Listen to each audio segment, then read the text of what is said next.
All right, for more on this, Rabbi Yisrael Dovid Weiss joins me now live from New York. Rabbi, I appreciate you being with us. You've attended demonstrations today protesting this year's AIPAC conference, not just here in Washington, but also in New York. What's the message from protesters at those rallies today? With the help of the Almighty, that He should bestow upon me His truth and wisdom, that we may convey the message of the Almighty and of the Jewish people. Our message is quite simple.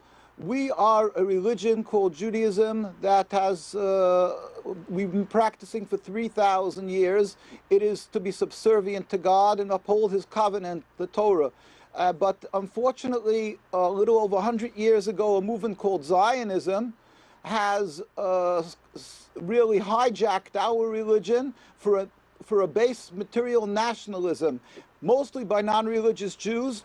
And very clearly, the chief rabbis of Palestine in 1947, prior to its ratification by the United Nations, these are United Nations documents, there was a meeting in the United Nations in the delegation in Jerusalem, in Al-Quds, where the chief rabbi claimed and stated, "We furthermore wish to express our definite opposition to a Jewish state in any part of Palestine." This was Rabbi Dushinsky, declaration before the United Nations, July 16th, 1947. This is the view of the religious people true to our religion. We are to serve God, not to occupy or steal or kill or oppress. In fact, since the destruction of the two temples, we are not even allowed to have Jewish sovereignty return and make our own country. So, and this was respected for 2,000 years. We were on the Ottoman Empire.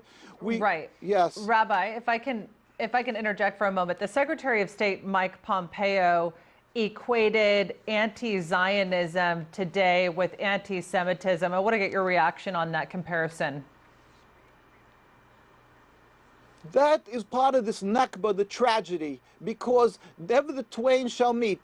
Anti-Zionism is a righteous issue. It is to stand up for a criminal offense, a horrendous offense of occupying people, not only the Palestinian people, but I want you to know that the Jewish people in Palestine are being brutally beaten daily because they demonstrate peacefully. We don't have guns. They're beaten with horses. Their children, women are arrested because they refuse to go to the army. There's nothing more scandalous than this, because we are a conscientious objectors. Imagine that in the state they call themselves a Jewish state, yet they refuse to recognize the rights of the Jewish people to observe our Torah. And we cry with the Palestinian people, and the world is being duped, and they're being cowered into believing that if they don't support the Zionist state, they're anti-Semitic, while in truth, the state of Israel is exacerbating anti-Semitism. History